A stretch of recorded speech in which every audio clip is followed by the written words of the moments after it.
Ji. Plant by किया company ने with the cost of rupees 30 million, useful life of 10 years। ठीक है, 31 दिसंबर 2016 को the company selected the revaluation model and the fair value on this date was rupees 28 million। On 31st December 2017, the fair value has declined to rupees 16 million. And 31st December 2018, the fair value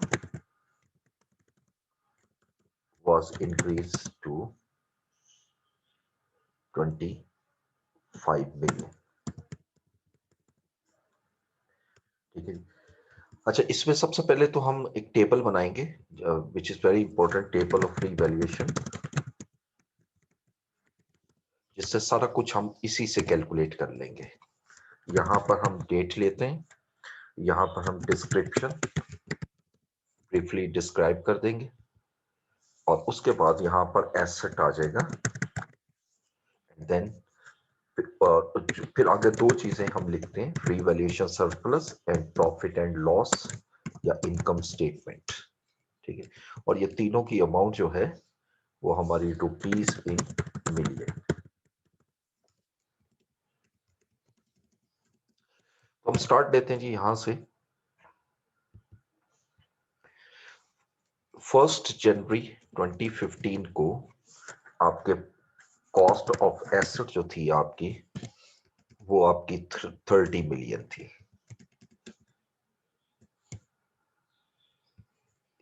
30 million, ठीक है जी। अब पहली depreciation obviously year and पर होगी 31 दिसंबर 2015, और हमारी जो डेप्रिसिएशन है that will be based on 30 million. 30 divided by useful life जो है वो हमारी 10 इयर्स है, और 10 इयर्स पे हम इसकी डेप्रिसिएशन कैलकुलेट कर लेते हैं। ठीक है जी, ओके। सर ये स्क्रीन शेयर अभी मुझे शो होना स्टार्ट हुई है। ऊपर से मैं शायद इन कांटेक्ट नहीं था। ओके, अभी आपको क्लियर हो रही है ये? अभी भी नहीं हो रही स्क्रीन शेयर? जी जी जी जी, अभी अभी आ रही है, अभी आ रही और इसको यहाँ से ना एग्जाम्पल है। को दोबारा से एक्सप्लेन कर देता जी हूँ। ठीक है जी, ये स्टार्ट में हमने जी, रिवैल्यूएशन ऑफ एसेट। एग्जाम्पल लिए जी। जिसमें हम रीवैल्यूएशन हम ले रहे हैं, और इसमें 1 जनवरी को हमने अज्यूम किया कि एक एसेट बाय की है, प्लांट, जिसकी कॉस्ट जो है वो 30 मिलियन है और इसकी यूजफुल लाइफ जो है वो हमारी 10 इयर्स है।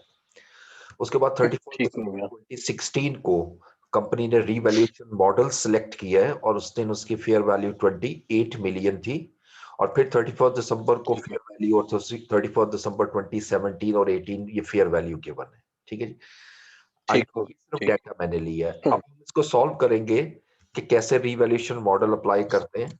तो 1 जनवरी जी 2015 को आपने एक एसेट खरीदा जिसकी कॉस्ट 30 मिलियन थी। 31 दिसंबर को आपने उसकी जी फर्स्ट डेप्रिसिएशन जो है वो रिकॉग्नाइज की, और डेप्रिसिएशन कैसे जी आएगी? हो गया। 30 डिवाइडेड बाय 10, यानी 30 जी डिवाइडेड बाय 10, ये डेप्रिसिएशन फिर रिकॉर्ड हो गई। पहले साल के एंड पर जी जो बुक वैल्यू है वो 27 आ गई। This is net book value on the same date. ये पहला साल खत्म हो गया, जी लेकिन पहले साल के एंड पे रीवैल्यूएशन मॉडल नहीं है, अगले साल के एंड सही पे हो गया। रीवैल्यूएशन है। लेकिन रीवैल्यूएशन चूंकि ये रेंट पर हो जी रही शुरू में। है जी, तो इसलिए पहले जी तो आप उसी तरह डेप्रिसिएशन रिकॉर्ड करेंगे, और डेप्रिसिएशन जो निकलेगी वो वैसे तो वही है, 9 30 भी निकले। कर सकते हैं, लेकिन हम इसको 27 डिवाइडेड बाय 9 कर देंगे, आंसर वही आएगा। इससे फायदा ये होता है कि नंबर ऑफ ईयर्स हम काउंट कर लेते हैं कि हमारे कितने साल बकाया रह चुके हैं। ठीक है। अभी जी सही है। निकालें 27 जी डिवाइडेड बाय 9 तो वही आएगी 30 मिलियन के 3 मिलियन की, सॉरी, ठीक है। जी जी अब दोबारा जी बुक वैल्यू, अच्छा अब जो नेट बुक वैल्यू आएगी, this is NPV, this is before revaluation, यानी ये जी रीवैल्यूएशन से पहले की है, और जी रीवैल्यूएशन से पहले की वैल्यू आ गई 24। अब रीवैल्यू कर, जी fair value has increased by to 28 million, ठीक है जी। जी यहाँ पर हमारी जी इंक्रीज हो रही है, और इंक्रीज कितने से हो रही है? ओनली 4 मिलियन, 4 से। ठीक है। जी अब इसको प्लस करेंगे तो ये मेरी अब फेयर वैल्यू आ जाएगी, which is equal to the book value 28, जी ठीक है जी। ये जी पहला साल था रीवैल्यूएशन का, हमने रिकॉर्ड कर लिया, ठीक है जी। रिकॉर्ड कर लिया। अब जी अगले साल जरा एक चीज देखिएगा, 31 दिसंबर 2017 को अगेन रीवैल्यूएशन हो रही है, लेकिन उससे पहले हम डेप्रिसिएशन रिकॉर्ड करेंगे, और डेप्रिसिएशन आएगी हमारी 20 yen पर डिवाइडेड बाय 8, 8 जी सही है। ठीक है। तो अब अगर हम इसकी डेप्रिसिएशन लें 28 डिवाइडेड बाय 8 मिलियन, तो ये जी 3.50 आ जाती है हमारी डेप्रिसिएशन, ठीक है। और जी इसके बाद फिर जी हम लेते हैं जी net book value before revaluation, revaluation. तो दिस वन इज जी 24.50। 50 जी जैसे ही आपने डेप्रिसिएशन निकाली, रीवैल्यूएशन से पहले आपने इंक्रीमेंटल डेप्रिसिएशन लेनी है। जरा यहाँ आइएगा, ये 4 मिलियन की जो अमाउंट आपकी इंक्रीज हुई है, ये क्रेडिट होगी रीवैल्यूएशन सरप्लस को, ठीक है जी। ये जी जो है जी रीवैल्यूएशन सरप्लस का है। अब ठीक हो गया। आपने इस साल की डेप्रिसिएशन ली, डेप्रिसिएशन के बाद आपने ट्रांसफर लेना है टू रिटेन्ड अर्निंग, ठीक है। अब ये कैसे कैलकुलेट करेंगे, जिसको इंक्रीमेंटल डेप्रिसिएशन भी कहते हैं। जितना जी रीवैल्यूएशन सरप्लस है उसको नंबर ऑफ ईयर्स पे डिवाइड कर दें, डिवाइड कर। नंबर ऑफ ईयर्स लेने हैं जो डेप्रिसिएशन में आपने ऊपर यूज किए, ठीक है। अब अगर ठीक हो गया। इसको कैलकुलेट करें 4 डिवाइडेड बाय 8, तो ये 0.5, जी ये एग्जैक्टली इसके इक्वल आ गई कि हिस्टोरिकल डेप्रिसिएशन हमारी 3 है, और इस साल की आप डेप्रिसिएशन 3.50 ले रहे हैं, तो ये एग्जैक्टली वही अमाउंट आएगी इंक्रीमेंटेशन, जो आपने डेप्रिसिएशन ज्यादा रिकग्नाइज की है। अब इसको कैलकुलेट जी करें तो ये इसकी वैल्यू आ गई। अब ये रीवैल्यूएशन का बैलेंस है। अब मैं रीवैल्यूएशन करता हूं इस साल के एंड पे, और देखें अब हमारी फेयर वैल्यू 16 हो गई है, यानी फेयर वैल्यू 16। तो ये ऑब्वियसली ये इंक्रीज नहीं हो रहा, ये डिक्लाइन हो रहा है, डिक्रीज हो रहा जी है ऐसे ही। जी। अब डिक्रीज जी कितने से हो रहा है, अगर देखें 16 माइनस 24.5 तो 8.5 से। अब रूल के मुताबिक जी हमने क्या करना है कि अगर हमारा प्रॉफिट एंड रीवैल्यूएशन लॉस में।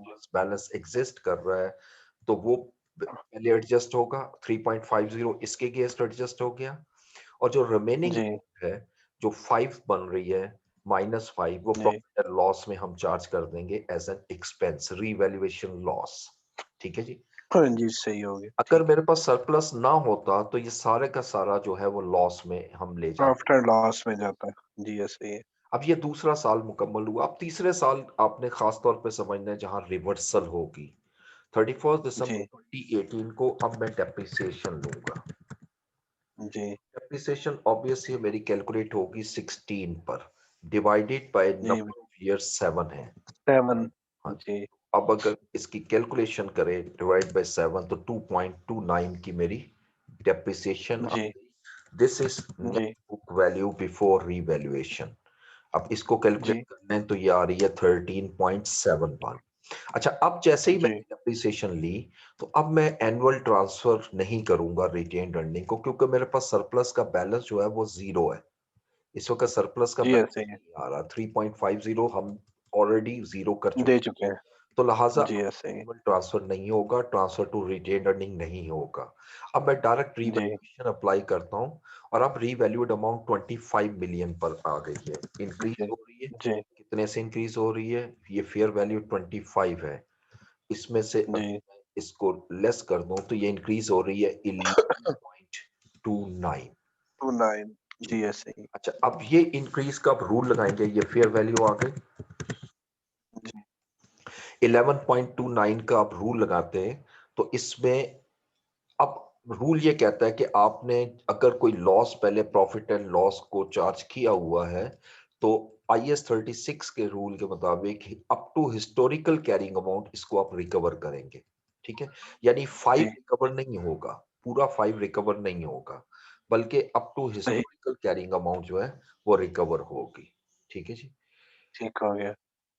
और वो 3 है, जी वो हिस्टोरिकल जो है वो 3 है। हिस्टोरिकल अब हम कैलकुलेट करते हैं, ठीक है जी। इसकी एक वर्किंग जी, होती है जी, simply। ये वर्किंग वन हम जी, बनाते हैं और ये हम निकालते हैं हिस्टोरिकल कैरिंग वैल्यू, जी, ठीक है जी। अब हिस्टोरिकल कैरिंग वैल्यू कैसे निकलेगी कि हम कॉस्ट ऑफ एसेट लेते हैं। कॉस्ट ऑफ एसेट मेरा 30 मिलियन है। जी, अब ठीक है। अगर ये एसेट हिस्टोरिकल डेप्रिसिएशन से डेप्रिसिएट होता रहता है तो अब देखें हमारे नंबर ऑफ ईयर्स कितने बन रहे हैं, ये मैं हाईलाइट कर रहा हूँ। 1 ईयर में नंबर ऑफ जी, ईयर्स गिन रहा हूँ, ठीक है जी। ये नंबर, ये जी, सेकंड ईयर डेप्रिसिएशन, ये थर्ड ईयर जी, डेप्रिसिएशन और ये 4 जी, ईयर की डेप्रिसिएशन, यानी 4 साल हम डेप्रिसिएशन रिकॉग्नाइज कर चुके हैं। तो जी, क्यूमुलेटिव जी, डेप्रिसिएशन जो मेरी बननी चाहिए वो जी। हिस्टोरिकल डेप्रिसिएशन मेरी 3 है और 3 into हाँ जी, 4 multiply by 4। which is equal जी, to 12 million। ये हाँ जी, अगर लेस करता हूं तो मेरे पास जो अमाउंट आती है दैट इज 18 मिलियन। इसका मतलब है कि अप टू 18 मिलियन आप इसको रिकवर कर जी, सकते हैं, ठीक है। और इसका सिंपल तरीका ये होता है, इसको हम नाम देते हैं हिस्टोरिकल कैरिंग वैल्यू। अच्छा, अब जी, इसको कंपेयर करूंगा net book value before revaluation, जो आखिरी डेप्रिसिएशन के बाद आ रही है which is 13 point this one, ये 71। 71। अब इसका जो डिफरेंस आ जी, रहा है सिर्फ इतनी अमाउंट आप रीइंस्टेट कर सकते सही हो गया। हैं, यानी सिर्फ इतनी अमाउंट रीइंस्टेट करेंगे 4.29, 29। ठीक है। अब ये 4.29 मैंने रीइंस्टेट कर दी है, इनकम बन गई और बाकी जो जी, अमाउंट है वो डिफरेंस जो है वो 7 मिलियन का है, वो रिवैल्यूएशन सरप्लस को चार्ज हो जाएगा, ठीक है जी। ये ठीक हो गया। प्रोसेस जी, होता है इसका, तीनों सिचुएशन जो होती है मैक्सिमम यही 3 सिचुएशन होती हैं, ठीक है। अब जी, इसकी जर्नल जी, एंट्रीज भी यहाँ हम जरा डिस्कस करते हैं, जी, रीवैल्यूएशन की खास तौर पे कि हम इसकी एंट्रीज कैसे पास करेंगे, जी सर। ठीक है जी। जी। ये है जी।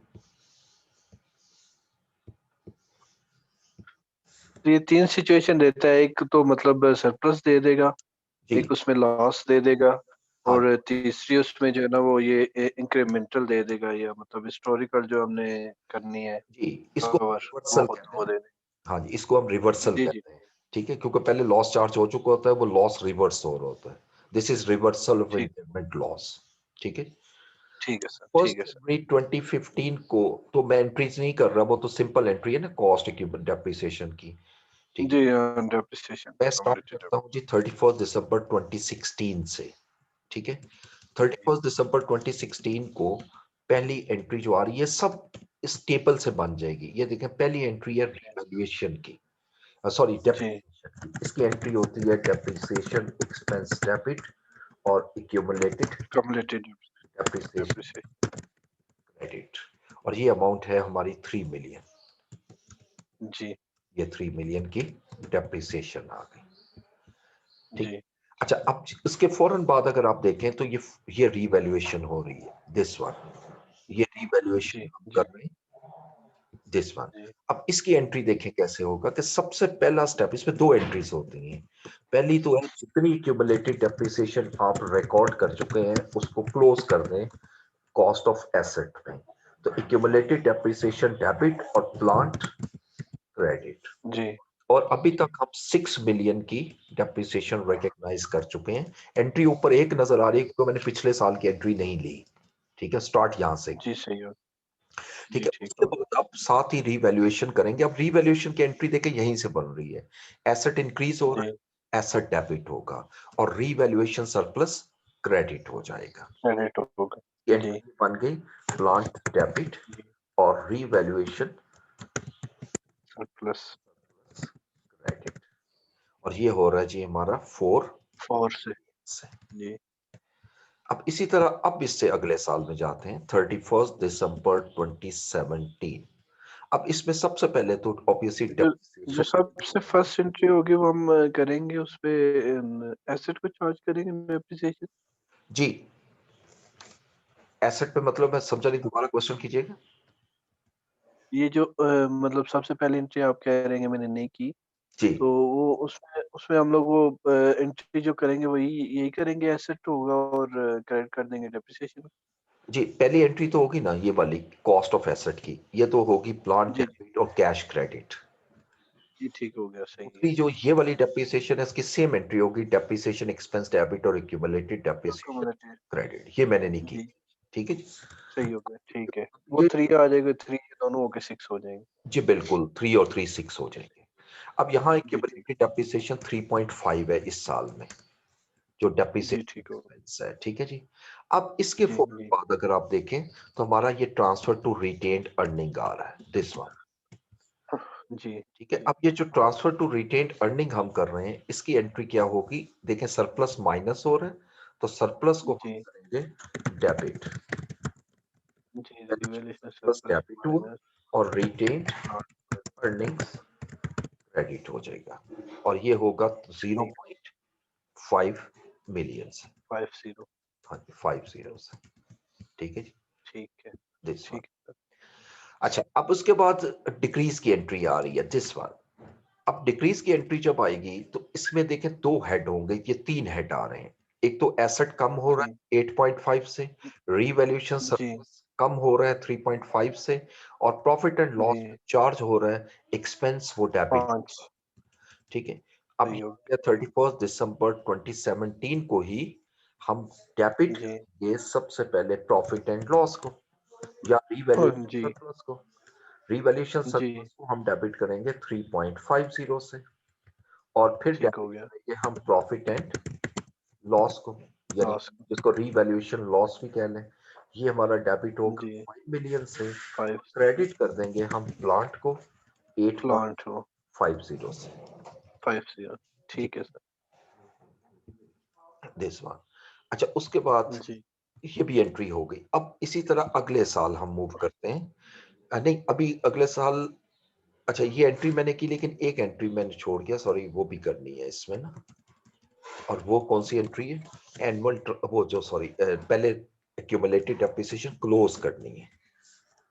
ये मस्त सही। करनी होती है जब भी आप रीवैल्यूएशन करते हैं, तो पहले जितनी जी, एक्यूमुलेटेड डेप्रिसिएशन रिकॉर्ड हो चुकी है उसको पहले क्लोज करना है। अब जो रिकॉर्ड हुई है ठीक हो गया। वो 3.50 है। अब तो एक साल की है ना, जी, अब 2 साल की जी, नहीं। पहली दफा जब रीवैल्यूएशन की थी वो 2 इयर्स के बाद थी, उसके बाद हर साल रीवैल्यूएशन हम कर रहे हैं। ठीक है। पहले जी, डेप्रिसिएशन जी, रिकॉर्ड की, उसके बाद फिर आपने उसको रिवर्स किया, और उसके बाद फिर आपने रीवैल्यूएशन रिकॉर्ड की। ठीक है जी। जी, सही हो गया। इसी तरह 31 दिसंबर 2018 को 3 को जी, फिर डेप्रिसिएशन की एंट्री आ रही है, डेप्रिसिएशन एक्सपेंस डेबिट और एक्यूमुलेटेड डेप्रिसिएशन क्रेडिट, और ये अमाउंट आ क्रेडिट रही है 2.29 से। तो नहीं। ठीक है जी, दिस वन। जी, अब जी, अब अगर आप देखें इसके बाद कोई एनुअल ट्रांसफर नहीं है रिटेन अर्निंग को, अब सीधा इंक्रीज हो रहा है, दिस वन। जी, जी, ये जी, इंक्रीज की एंट्री करनी है, और जब भी रीवैल्यूएशन होगी तो मैंने जैसे बताया कि हम दो एंट्रियां पास करेंगे। पहले जी, 31 दिसंबर 2019 को जो डेप्रिसिएशन एक्यूमुलेटेड है उसको क्लोज करेंगे प्लांट को, क्लोज करेंगे। और जी, ये है ठीक है।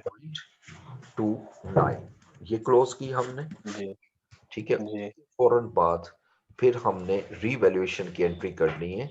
अब देखें इस एंट्री के मुताबिक 11.29 से एसेट बढ़ रहा है, जब एसेट जी, इंक्रीज बिल्कुल, होगा तो डेबिट डेबिट होगा, होगा। और रीवैल्यूएशन सरप्लस क्रेडिट हो रहा है। ठीक है। जी, ऐसे ही साथ में प्रॉफिट एंड लॉस भी क्रेडिट हो रहा क्रेडिट होगा, है। सही होगा। ये 11.29 ये जो इंक्रीज के डिक्रीज के रिवर्स होगी एंट्री ये वाली। के रिवर्स हो रही है जी। ठीक है जी। जी, सही। अब ये हमारा जी, पूरी एंट्रीज जो है वो मुकम्मल हो चुकी है। ठीक है। ठीक है। असल में रीवैल्यूएशन का जब भी क्वेश्चन आएगा ना, तो रीवैल्यूएशन का जी, जितना जो भी क्वेश्चन आए जब भी, तो आपने पहले ये टेबल जरूर बनानी। इस टेबल से हम सब कुछ कैलकुलेट कर लेते हैं, ठीक है। जी सही है, समझ गया सर। कितने आसानी से एंट्रीज बनी, एंट्रीज यही होती हैं इसकी, हर क्वेश्चन में सेम एंट्रीज होती हैं। हाँ, जिस वक्त हम सही हो गया। टैक्स में जाएंगे, तो डेफर्ड टैक्स में इसके जी, ट्रीटमेंट थोड़ा सा हम चेंज करेंगे, उसमें जो एडिशनल एंट्री होनी है ना डेफर्ड टैक्स की, वो करेंगे। यहाँ मैं जी, इसलिए जी, नहीं करवा रहा कि अभी हमने पढ़ा नहीं है डेफर्ड टैक्स, और वो आपको पता है कि सबसे जी ठीक है। कॉम्प्लेक्स कंसिडर होता है, ठीक है जी। जी, बिल्कुल ऐसा ही है, ऐसा ही है। तो ये मैंने थोड़ा सा आपके सामने रिवीजन की इसकी। जी, जी सही हो गया सर। अब हम आगे बढ़ेंगे, इससे आगे अब हम सब्सिक्वेंट मेजर के बाद, मेजरमेंट के बाद अब हम डिस्कस करते हैं change in accounting estimate. Change in accounting estimate. हाँ जी, ठीक है। अच्छा, अब चेंज इन अकाउंटिंग एस्टीमेट के लिए जो हमारा स्टैंडर्ड है वो IS 8 है, ठीक है। वो जी, ऐसा ही है। अकाउंटिंग, उसमें तो तीन चीजें आती है, एस्टीमेट, पॉलिसी और प्रायर ईयर एरर। लेकिन इस वक्त मैं डिस्कस जी, कर रहा हूँ IS 16 में इसका जो जिक्र है। IS 16 हमें जी, दो पॉइंट कहता है। एक तो कहता है एट ईयर एंड आपने रिव्यू करना है, review of useful life, residual value, and third उसने कहा जी कि डेप्रिसिएशन मेथड, ठीक हो गया। इसको रिव्यू करना है, नंबर वन। नंबर टू वो ये कहता है कि if the change is material, यानी चेंज इज इतनी ज्यादा है, ऐसी चेंज है जिससे जो डेप्रिसिएशन की अमाउंट है वो सिग्निफिकेंटली चेंज हो रही है, ठीक है। देन जी, जी, it shall be applied in accordance with IS 8।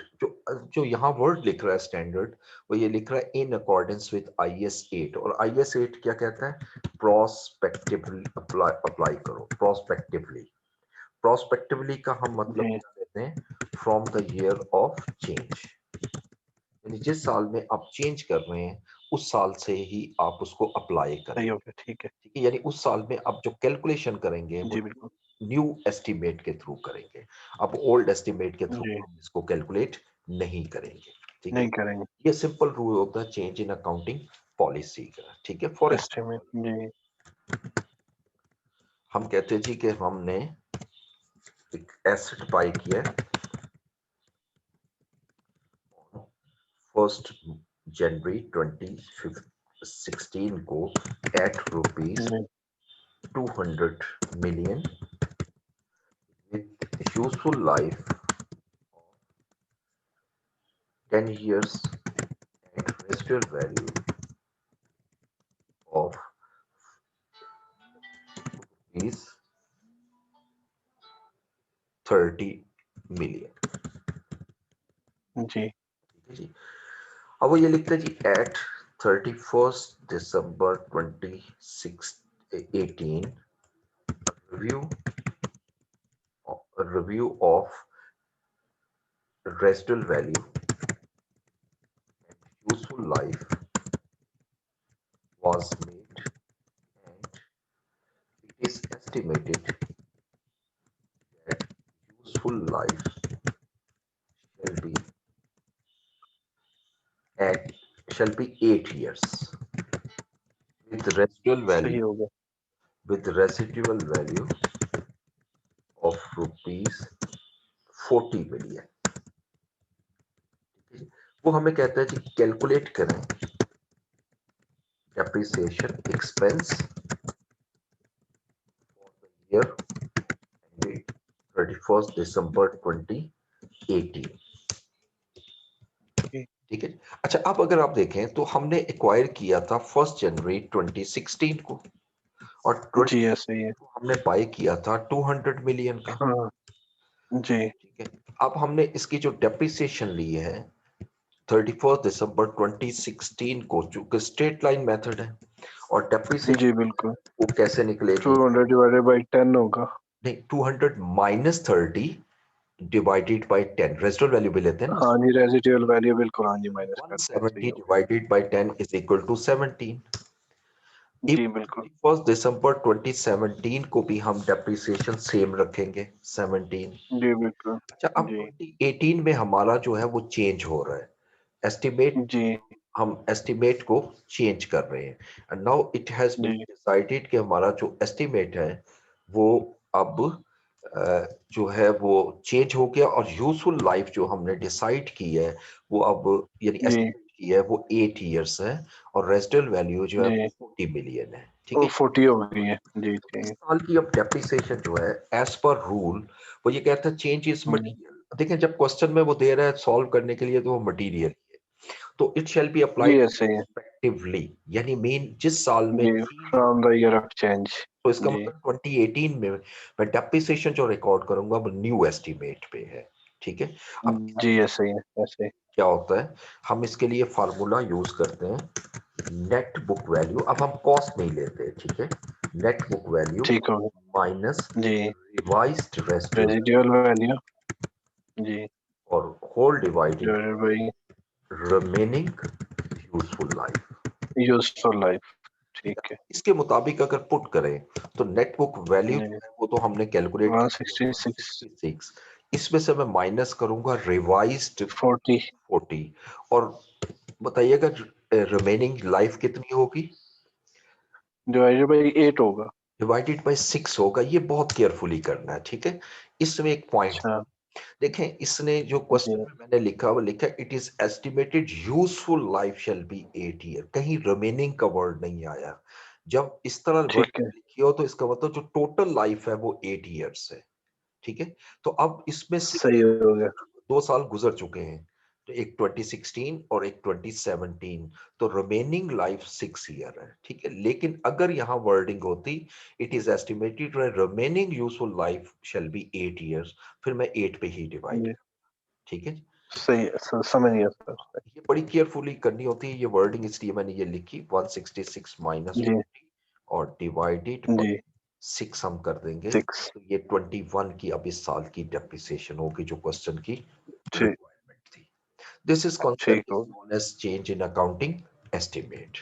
Estimate. Same जी इसी तरह अगर मेथड चेंज कर रहा है तो उसका भी सेम ट्रीटमेंट है, आपने नेट बुक वैल्यू पर जाकर उसको कैलकुलेट करना है। ठीक है, अगर मेथड, ठीक हो गया।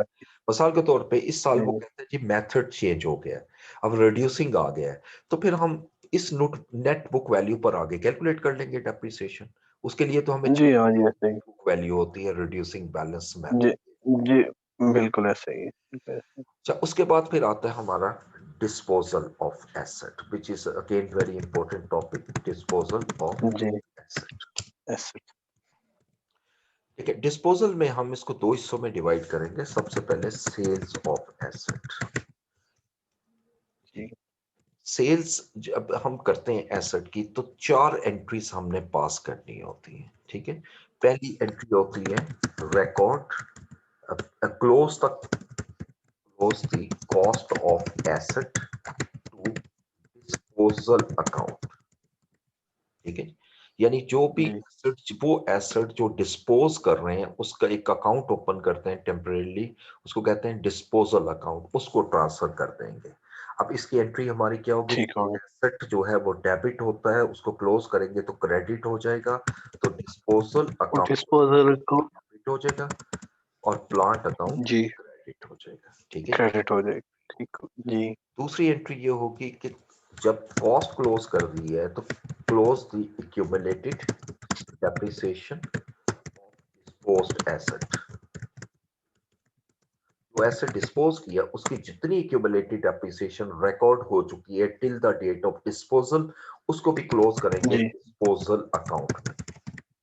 अब ठीक हो गया। डेप्रिसिएशन का जो बैलेंस है बाय नेचर वो क्रेडिट होता है, इसको क्लोज करूंगा तो एक्यूमुलेटेड डेप्रिसिएशन डेबिट हो जाएगी और डिस्पोजल क्रेडिट हो। और डिस्पोजल क्रेडिट हो जाएगा। अब मेरी बुक्स में से यानी बुक ऑफ अकाउंट में से एसेट जो है वो एलिमिनेट हो चुका है। ठीक है, जी अपने जी तीसरे स्टेप पे करना होता है रिकॉर्ड सेल्स ऑफ एसेट। अब जो एसेट सेल किया है उस पे चूंकि कैश बिजनेस में आ रहा है तो मैं कैश को डेबिट करूंगा और क्रेडिट जी करूंगा डिस्पोजल। नोट। ठीक है। अच्छा, अब प्लांट को या एसेट को मैं क्रेडिट इसलिए नहीं कर रहा, वो ऑलरेडी क्रेडिट हो चुका है। सही हो गया। अब जो बैलेंस बचा हुआ है वो डिस्पोजल अकाउंट का है बस। तो देखिए सब कुछ डिस्पोजल में जा चुका है ना। अब ये डिस्पोजल ठीक हो गया। आपने इसको कैश डेबिट और डिस्पोजल क्रेडिट करना। अगर आपने यहाँ एसेट क्रेडिट किया, इट मींस कि ये ट्वाइस क्रेडिट हो गया, जो कि गलत। जी बिल्कुल ऐसे। अब फाइनली सही हो तीन एंट्रीज हम पास कर लेते हैं, तो नेचुरली बात है कि डिस्पोजल अकाउंट जो है वो खत्म होना चाहिए, जीरो हो जाना चाहिए, जी जो कि जी बिल्कुल। सिर्फ उस वक्त होगा when we will sell the asset at its net book value, means when there will ji be no gain or loss on this transaction, तब तो ये तीन एंट्रीज जी खत्म हो जाएगी कहानी। लेकिन अक्सर ऐसा जी होता है कि जितनी बुक वैल्यू है उतने पे सेल नहीं होगा, या उससे ज्यादा होगा या जी। उससे कम। या उस पे कम होंगे। तो अब इसको बिल्कुल ऐसे ही। गेन और लॉस रिकॉग्नाइज होता है। ठीक है, अब हम लिखेंगे जी रिकॉर्ड गेन और लॉस ऑन डिस्पोजल। जी ठीक है, अगर गेन है तो गेन क्रेडिट होता है, तो हम ऑपोजिट अकाउंट लिखेंगे डिस्पोजल डेबिट जी। On disposal. Gain on disposal. जी ठीक है जी। और उसी तरह अगर हम आगे चलें प्रॉफिट की सूरत में, इन केस ऑफ प्रॉफिट, तो हम एंट्री क्या जी करेंगे कि दूसरी जी। एंट्री प्रॉफिट डेबिट हो जाएगी और डिस्पोजल क्रेडिट हो जाएगी। लॉस डेबिट होगा, लॉस ऑन डिस्पोजल जी डेबिट, जी। डिस्पोजल अकाउंट क्रेडिट हो जाएगा। ठीक क्रेडिट हो है, ये एंट्री जो है ये इन केस ऑफ प्रॉफिट और जाएगी। ये in case of loss. Case of. तो ये चार एंट्रीज की गेम है सारी, जब भी डिस्पोजल रिकॉग्नाइज करनी है। ठीक है, दूसरा सही हो गया। एक सिचुएशन होती है एक्सचेंज ऑफ एसेट। सही है। ठीक है, जब भी एक्सचेंज होगी, ये याद रखना है कि एक्सचेंज में क्या होता है कि ओल्ड एसेट देकर या एक एसेट देकर उसकी जो रिप्लेस कर रहे होते हैं एक और एसेट से। और जी मोस्टली क्या होता है सही। कि ओल्ड एसेट हम देते हैं और उसकी जगह न्यू एसेट लेते हैं। जब जी न्यू एसेट लेते हैं तो उसके केस से हमारी ट्रेड इन अलाउंस क्रिएट होता है। व्हाट इज ट्रेड इन जी अलाउंस? कि अगर एक एसेट नया मैं खरीद रहा हूँ, उससे ले रहा हूँ, तो उसकी एक मार्केट वैल्यू तो होगी ना। वो सपोज वो 50,000 का है, 500,000 का है, जो भी वैल्यू है। लेकिन जितनी भी वैल्यू का है जी उसको ऐसे। पे तो नहीं करेंगे, पे कम करेंगे। ठीक है, क्यों? उसको कम पे करने की वजह क्या है कि आप उसके साथ एक ओल्ड एसेट भी दे रहे हैं। ठीक है, मिसाल जी के तौर पे बिल्कुल। हमारे पास एक ओल्ड कार है बिजनेस में, और हम उसको रिप्लेस करते जी हैं with new car. New car के साथ। जी न्यू कार जब बाई करते हैं उस वक्त उसकी मार्केट प्राइस जो है वो 1 मिलियन है सपोज। और वो पर्सन जो हमें जी सेल कर रहा है वो ये कहता है जी ठीक है, आप मुझे 800,000 दे दें और साथ ही ये गाड़ी दे दें। ठीक है, तो मैं सही। आपको ये नई गाड़ी दे देता हूँ। ठीक है, अब अगर आप हम्म। देखें तो ये 200,000 का हमें डिस्काउंट नहीं मिल रहा, बल्कि ये ओल्ड जी एसेट की वैल्यू है जो उसमें से डिडक्ट हुई है। ठीक है, इस वजह से हम सही। इसको नाम देते हैं ट्रेड इन अलाउंस। ठीक है, तो अब इसको हैंडल कैसे करना है? जब एसेट आप एक्सचेंज करेंगे तो याद रखिए पहली दो एंट्री सेम होंगी, इसमें कोई फर्क नहीं। जी ठीक है जी, इसमें किसी किस्म का कोई फर्क नहीं आएगा। आपने एसेट सही। को भी क्लोज करना है, उसकी क्यूमुलेटिव डेप्रिसिएशन को भी क्लोज करना है। क्लोज करना है, डिस्पोजल अकाउंट में लेके जाना है। तीसरी एंट्री जो है वो मेरी होगी रिकॉर्ड एक्सचेंज ऑफ एसेट। जी ठीक है, और एक्सचेंज की सूरत में आप देखें एंट्री क्या होगी। चूंकि मैं न्यू एसेट ले रहा हूं, न्यू एसेट आ रहा है, तो जी एसेट को पीपीई को मैं डेबिट करूंगा। ठीक है, ठीक है। जो भी उसकी वैल्यू है, लेकिन उसके अगेंस्ट यकीन जी कैश जो पे कर रहा हूँ वो कम है, तो ये डेबिट और क्रेडिट जी नहीं होगा। जो बाकी डिफरेंस आ रहा है वो ट्रेड इन अलाउंस है, और वो असल में सेल्स वैल्यू है ओल्ड एसेट की, उसको हम डिस्पोजल को क्रेडिट कर दें। ठीक है, तो इसकी एंट्री बन जाएगी ठीक। पीपी डेबिट, कैश क्रेडिट और डिस्पोजल क्रेडिट। तो जी अगर दोनों ठीक हो एंट्रीज में गया। देखें तो यहाँ पे भी डिस्पोजल क्रेडिट हो रहा है और यहाँ पर भी डिस्पोजल जी क्रेडिट हो रहा है। तो लिहाजा अब चौथी जी एंट्री जो है वो सेम उसी तरह करनी है, सेम, इसमें कोई फर्क नहीं। अब ठीक हो तमाम सिचुएशन में देखें तो सिर्फ ये वाली एंट्री जो है जिसको मैं हाईलाइट गया। कर, चेंज हो गई। जी, सिर्फ ये चेंज हो रही है, जी बाकी तो सारी एंट्री सेम है, यानी ये वाली। जी इसमें और इसमें सिर्फ जी एंट्री जो है रिप्लेस हो रही है इस एंट्री से, ठीक है। बाकी इसमें जी किसी किस्म का कोई फर्क नहीं है, सेम ट्रांजैक्शन रिकॉर्ड हुई हुई, ठीक हो गया। जी ठीक है सर। जी एंड पे फिर इस स्टैंडर्ड के एंड पे हमारा आता है डिस्क्लोजर, जी ठीक है। ये सर, डिस्क्लोजर इसके एक एग्जांपल अगर कर लें तो ज्यादा सही नहीं है। डिस्पोजल की, जी जी जी डिस्पोजल की भी हम कर लेते हैं, उसमें भी कोई मसला नहीं।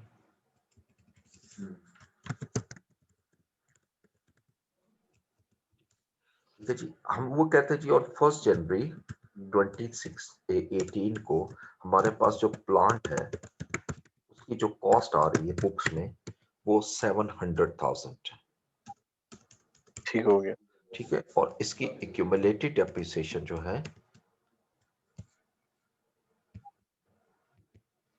इसकी एक्यूमुलेटेड डेप्रिसिएशन जो रिकॉर्ड हो चुकी है